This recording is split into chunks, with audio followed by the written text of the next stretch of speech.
వీక్షిస్తున్న తెలుగు ప్రేక్షకులందరికీ నమస్కారం. నా పేరు అవినాష్. అయితే ఒక వీడియోలో చాలా ముఖ్యమైన అప్డేట్స్ అయితే రావడం జరిగింది. ముందుగా స్కీమ్కి సంబంధించిన ఒక అప్డేట్ అయితే చెప్తాను. ఏపీ గవర్నమెంట్ చెప్పిన ఈ యొక్క స్కీమ్కి సంబంధించిన వివరాలు ఖచ్చితంగా చాలా వరకు కూడా ఉపయోగపడుతుంది. అదేవిధంగా యూపీఎస్ సంబంధించిన రిజల్ట్స్, ఇక అదేవిధంగా లాస్ట్లో ఉద్యోగులకు సంబంధించిన అప్డేట్ కూడా ఉంది. కాబట్టి ప్రతి ఒక్కరు కూడా స్కిప్ చేయకుండా చివరిదాకా చూసేసేయండి.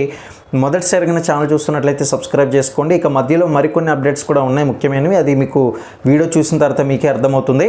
ముందుగా మరి ఆంధ్రప్రదేశ్ ప్రవేశపెడుతున్న ఈ యొక్క స్కీమ్ వల్ల ఎటువంటి బెనిఫిట్స్ ఉండబోతుంది అనేది అయితే పూర్తిగా చెప్పడం జరుగుతుంది. లైక్ చేసి పెట్టుకొని మీరు లైక్ చేసినట్లయితే ఇటువంటి బెస్ట్ ఇన్ఫర్మేషన్ వీడియోస్ అనేది మీ వరకు తీసుకురావడం జరుగుతుంది. నాకు కూడా మోటివేట్గా ఉంటుంది.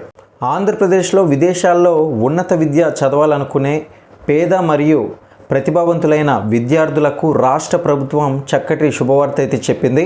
మరి ఓవర్సీస్ ఎడ్యుకేషన్ స్కీమ్ను మళ్ళీ అమలు చేస్తున్నట్లుగా అయితే ప్రభుత్వం ప్రకటించింది. ఈ యొక్క స్కీమ్ పట్ల చాలామంది అయితే ఆసక్తి చూపిస్తున్నారు. ఎందుకంటే ఎంతోమంది విద్యార్థులు చదవాలన్న ఆలోచన ఉన్నప్పటికీ కూడా సరైన ఆర్థిక సహాయం లేక చదవలేని పరిస్థితుల్లో ఉండిపోతున్నారు.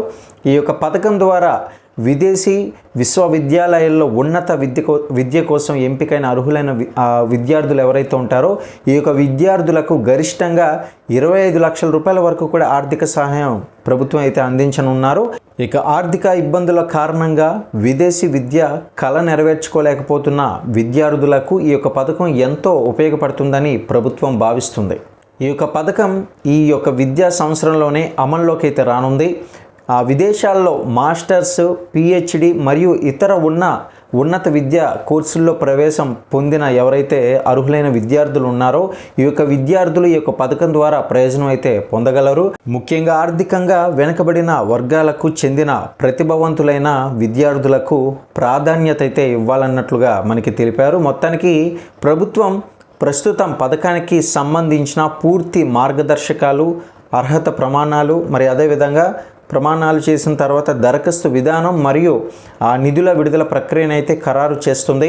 త్వరలో అధికారిక నోటిఫికేషన్ కూడా విడుదల కానుంది. మరి ఒక నోటిఫికేషన్ విడుదల చేసి దరఖాస్తులు స్వీకరించే అవకాశం కూడా ఉందని అధికారులు స్వయంగా చెప్తున్నారు. ఈ యొక్క పథకం ద్వారా విదేశాల్లో చదవాలనే లక్ష్యంతో ఉన్న వేలాది మంది విద్యార్థులకు కొత్త అవకాశాలు అయితే లభించనున్నాయి. మొత్తం మీద ఇది ఒక మంచి విషయం చెప్పుకోవచ్చు. మీలో ఎంతమందికి ఈ యొక్క అప్డేట్ నచ్చిందో ఖచ్చితంగా కింద కామెంట్ సెక్షన్లో తెలియజేస్తూ లైక్ చేయండి.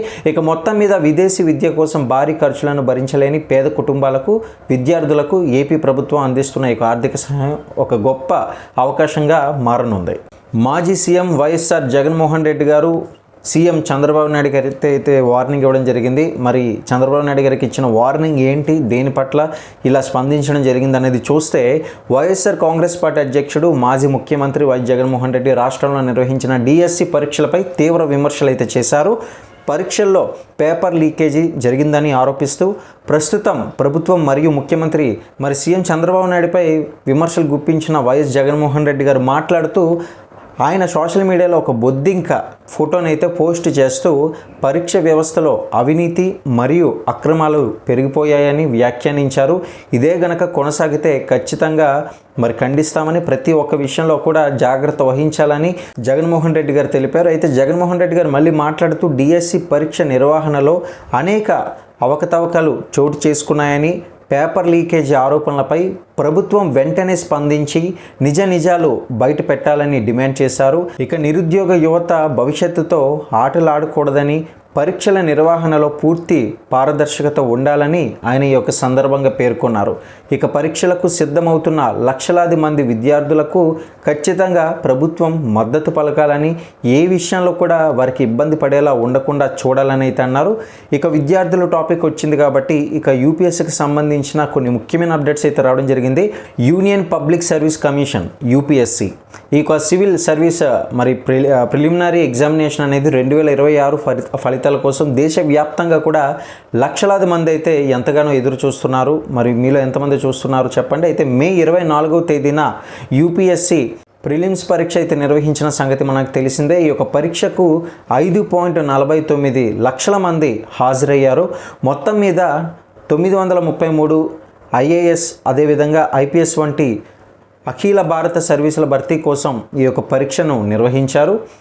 పరీక్ష జరిగిన 4 రోజులకే అంటే మే 28వ తేదీన ప్రాథమిక ఆన్సర్స్ కీలను విడుదల చేసిన కమిషన్ ఫలితాల విడుదలకు సన్నాహాలు అయితే చేస్తుంది. ప్రాథమిక కీలో ఒక ప్రశ్నను తొలగించగా దానికి సంబంధించి అభ్యర్థులకు పూర్తి మార్కులైతే కేటాయించనున్నారు.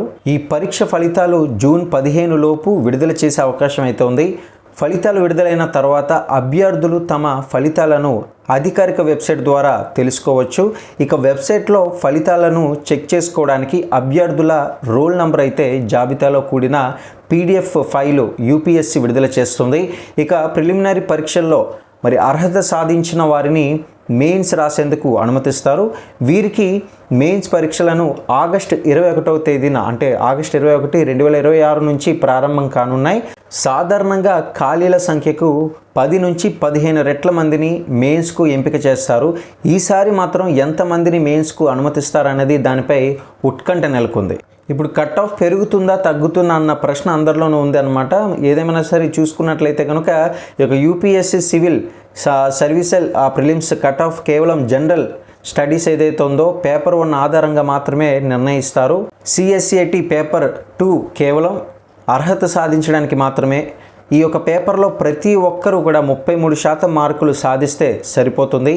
మరి చూసుకున్నట్లయితే ఈసారి ప్రిలిమ్స్ పేపర్ అనేది కఠినంగా రావడంతో కట్ ఆఫ్ భారీగా తగ్గే అవకాశం ఉన్నట్లుగా కూడా నిపుణులు అంచనా వేస్తున్నారు. మరి మొదట్లో చెప్తామన్నట్లుగా ఇప్పుడు ప్రభుత్వ ఉద్యోగులకు సంబంధించిన లాస్ట్ అప్డేట్ అయితే మీతో షేర్ చేసుకోబోతున్నాము. రాష్ట్ర ప్రభుత్వ ఉద్యోగుల కోసం బొప్పరాజు సంచలన ప్రకటన. ఇక చూసినట్లయితే ఆంధ్రప్రదేశ్లో మరి ప్రభుత్వ ఉద్యోగులు కూటమి ప్రభుత్వం వచ్చిన తర్వాత ఎటువంటి మేలు కూడా పొందలేదని బొప్పరాజు వెంకటేశ్వర్లు గారు అయితే అన్నారు.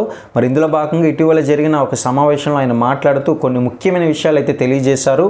ముఖ్యంగా PRC కమిషనర్ను నియమించి మధ్యంతర భృతి ప్రకటించాలని, అదేవిధంగా కూటమి ప్రభుత్వం మేనిఫెస్టోలో ప్రకటించిన విధంగా ప్రభుత్వ ఉద్యోగులకు కాంట్రాక్ట్ అవుట్సోర్సింగ్ ఉద్యోగులకు ఇచ్చిన హామీలన్నీ కూడా నెరవేర్చాలని, గతం ప్రభుత్వంలో చూసుకున్నట్లయితే రిటైర్డ్ ఉద్యోగులకు సంబంధించి తగ్గించిన అడిషనల్ క్వాంటమ్ ఆఫ్ పెన్షన్ను 12% నుంచి 15% వరకు కూడా పెంచాలన్నారు.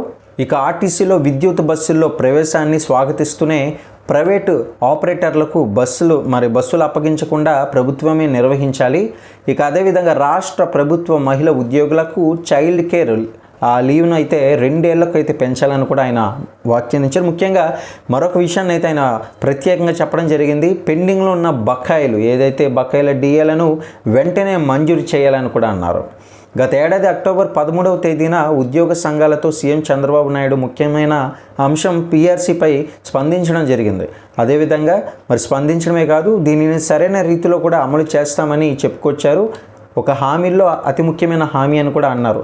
ఇక మరి ఇంతవరకు చూసుకున్నట్లయితే ఉద్యోగుల సమస్యల కోసం రాష్ట్రంలో ప్రధాన ఉద్యోగ సంఘాలను అయితే సంప్రదించి త్వరలోనే ఉద్యమ కార్యాచరణ చేపడతామని బొప్పరాజు వెంకటేశ్వర్లు గారు అయితే తెలియజేశారు. మరి దీన్ని బట్టి ప్రభుత్వం ఖచ్చితంగా ఫోకస్ పెడుతుందా లేదా ఉద్యోగుల విషయంలో అనేది అయితే మనం చూడాల్సిందే. మరిన్ని అప్డేట్స్ కోసం ఛానల్ని డైలీ ఫాలో అవ్వండి.